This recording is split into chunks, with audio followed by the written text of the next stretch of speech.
28 апрел асосгузори сулҳу ваҳдати миллӣ, пешвои миллат, президенти ҷумҳурии Тоҷикистон муҳтарам Эмомалӣ Раҳмон бо сафари корӣ ба ноҳияи Данғара ташриф оварданд. Сарвари давлат муҳтарам Эмомалӣ Раҳмонро раиси вилояти Хатлон Қурбон Ҳакимзода ва роҳбарону фаъолони ноҳияи Данғара самимона истиқбол гирифтанд. Дар ноҳияи Данғара президенти мамлакат муҳтарам Эмомалӣ Раҳмон нахуст марҳилаҳои 3 ва 4 маҷмӯаи насоҷии ҷамъияти саҳомии пӯшидаи ҷунтай Данғара Синсилу Текстилро мавриди истифода қарор доданд.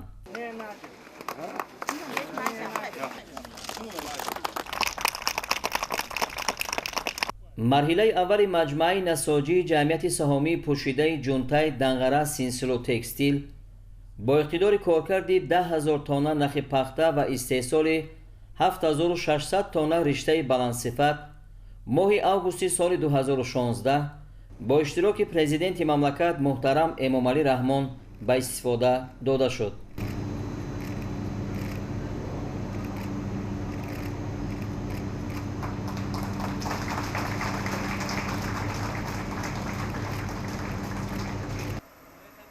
сехи ресандагии якум дорои дастгоҳи ритери шветсарӣ буда, асосан раванди пурраи ресандагии риштаҳои навъи C60 ки матои бофанда ва кешбофии аълосифат аз он омода мешавад истеҳсол карда мешавад. марҳилаи дуюми он соли 2018 бо иқтидори истеҳсолӣ наздик ба 15000 тонна коркарди саноатии нахи пахта ва истеҳсоли 7600 тонна ришта дар як сол мавриди баҳрабардорӣ қарор дода шудааст.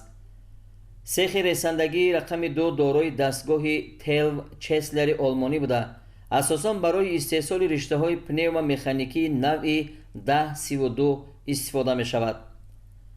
марҳалаҳои навбатӣ дорои 3 даври пурраи коркарди ришта буда, дар он истеҳсолоти бофандагӣ, рангуборкунӣ ва дузандагӣ пешбинӣ гардидааст. ёдовар мешавем ки соли 2018 пешвои миллат муҳтарам Эмомалӣ Раҳмон ба бунёди 3 коргоҳи нав аз қабили корхонаи истеҳсоли ришта бо иқтидори коркарди 25000 тонна нахи пахта дар як сол рангубор ва истеҳсоли мато оғоз бахшида буданд. то имрӯз таҷҳизоти истеҳсолоти бофандагӣ, рангуборкунӣ ва дузандагӣ пайваст карда шуда 190 адад дастгоҳи дузандагӣ барои духти либос ва 10 дастгоҳи буранда, тарроҳӣ, гулдузӣ ва дарзмолкунӣ насб гардидааст. дар сехи бофанда айни замон 70 дастгоҳи калони даврашакл мавҷуд буда, асосан барои бофтани газвор аз қабили матоъҳои яктарафа ва дутарафаи риштадор истифода карда мешаванд ки иқтидори солонаи истеҳсолоти он зиёда аз 7000 тоннаро ташкил намуда, талаботи истеҳсолотро бо матои газвор таъмин мекунад. дар сехи матоъҳои кешбофӣ 216 дастгоҳи бофандагии матои бараш 2,80 сантиметр насб гардида, асосан матоъҳои аълосифат барои либос ва рахти хоб истеҳсол мекунад.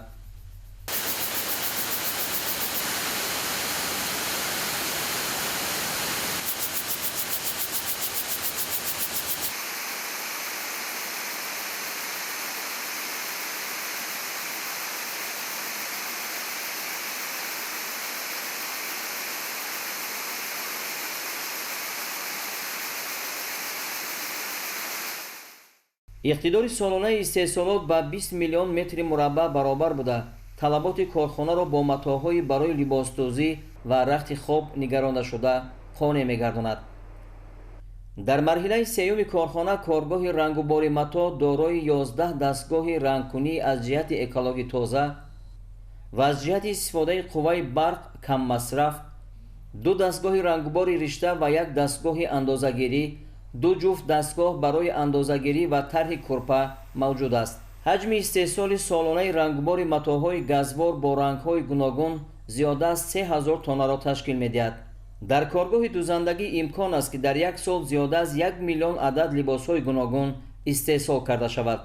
тибқи маълумоти оморӣ дар корхона то имрӯз 183 000 дона либосҳои гуногун, 37 аз 122 тонна матои рангуборшуда, 50 аз 114 тонна газвор ва 5 миллиону 35 000 метри мураббаъ матои кешбофӣ истеҳсол шудааст.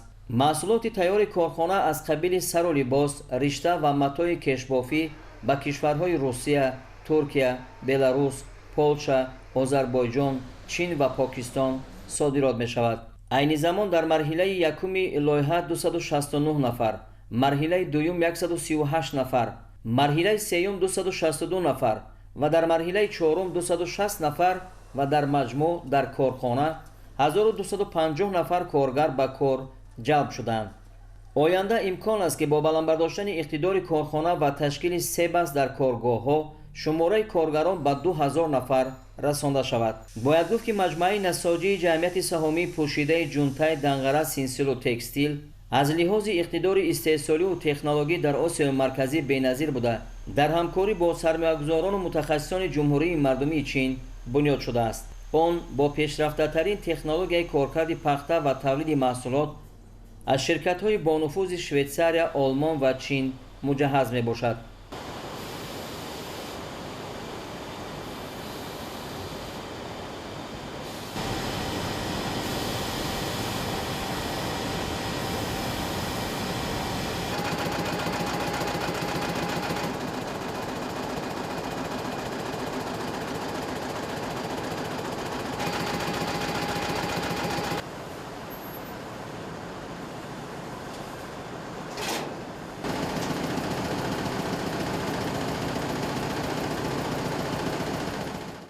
дар корхона асосан 32 номгӯи маҳсулоти ресандагӣ истеҳсол карда мешавад.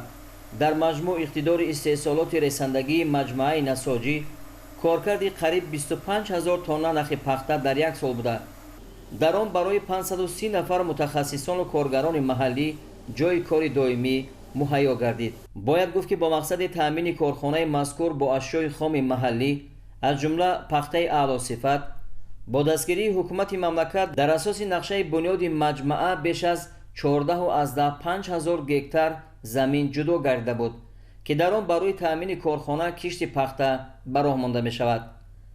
ширкати ҷунтай Хатлон Синсилу дар ноҳияҳои Дӯстӣ, Ёвон, Ҷалолиддини Балхӣ ва Данғара дорои 6000 гектар замин барои кишти пахта ва 2 корхонаи пахтатозакунӣ мебошад.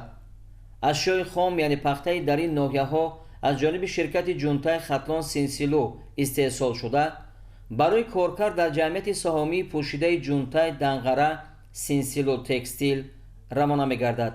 анҷом ва ба истифода додани марҳилаҳои сеюм ва чоруми лоиҳаи насоҷии ҷамъияти саҳомии пӯшидаи ҷунтай Данғара Синсилу Текстил парки кишоварзию саноатии насоҷии ҷунтай Синсилу Тоҷикистонро ҳамчун яке аз бузургтарин ва мукаммалтарин маҷмӯаи кишт ва коркарди пахта, ресандагӣ ва бофандагӣ дар Осиёи Марказӣ ва ҷаҳон муаррифӣ мекунад.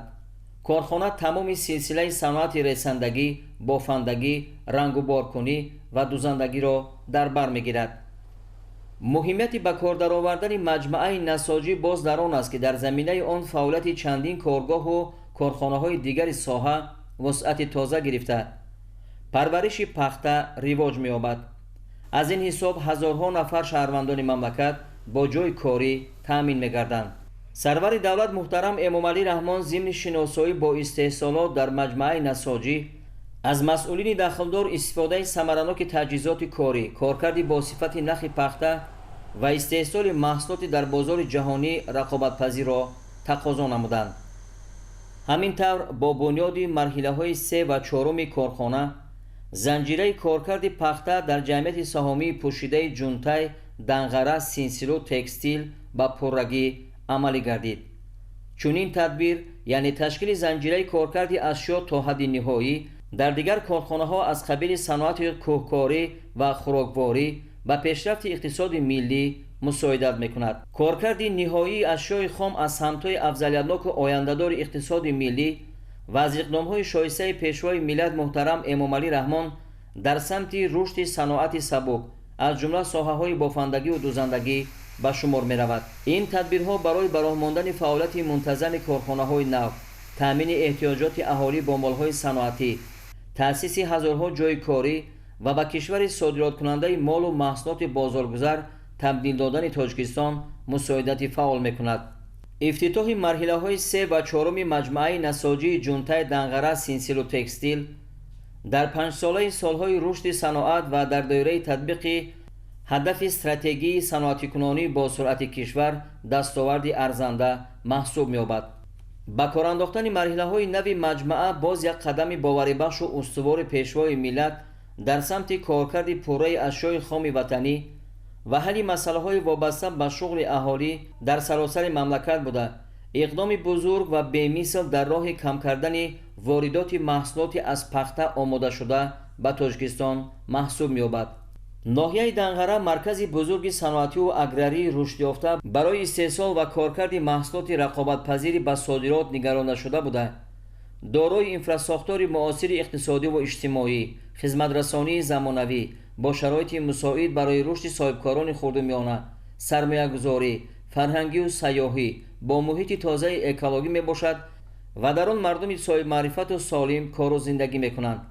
дар се моҳаи аввали соли 2022 корхонаҳои саноатии ноҳия якҷоя бо бахши хусусӣ ба маблағи 583 миллиону 772 ҳазор сомонӣ маҳсулоти саноатӣ истеҳсол намуданд, ки ҳаҷми истеҳсолро нисбат ба ҳамин давраи соли гузашта 117 миллиону 711 ҳазор сомонӣ зиёд ва суръати афзоишро бо нархҳои муқоисавӣ 125% таъмин карданд.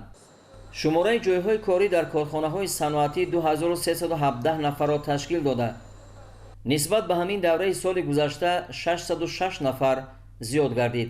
ҷиҳати амалӣ намудани иқдомҳои президенти мамлакат оид ба эълон гардидани солҳои 2022-2026 солҳои рушди саноат то имрӯз бо ҷалби соҳибкорон бунёди 19 адад корхонаҳои хурду калони истеҳсолӣ аз ҷумла истеҳсоли маҳсулоти сохтмонӣ, бофандагӣ, ресандагӣ, рангу бор, дузандагӣ, истеҳсоли пойафзол, коркарди пашм, пӯст, маҳсулоти ширӣ, ҳасиб, меваю сабзавот ва макарон ба нақша гирифта шудааст.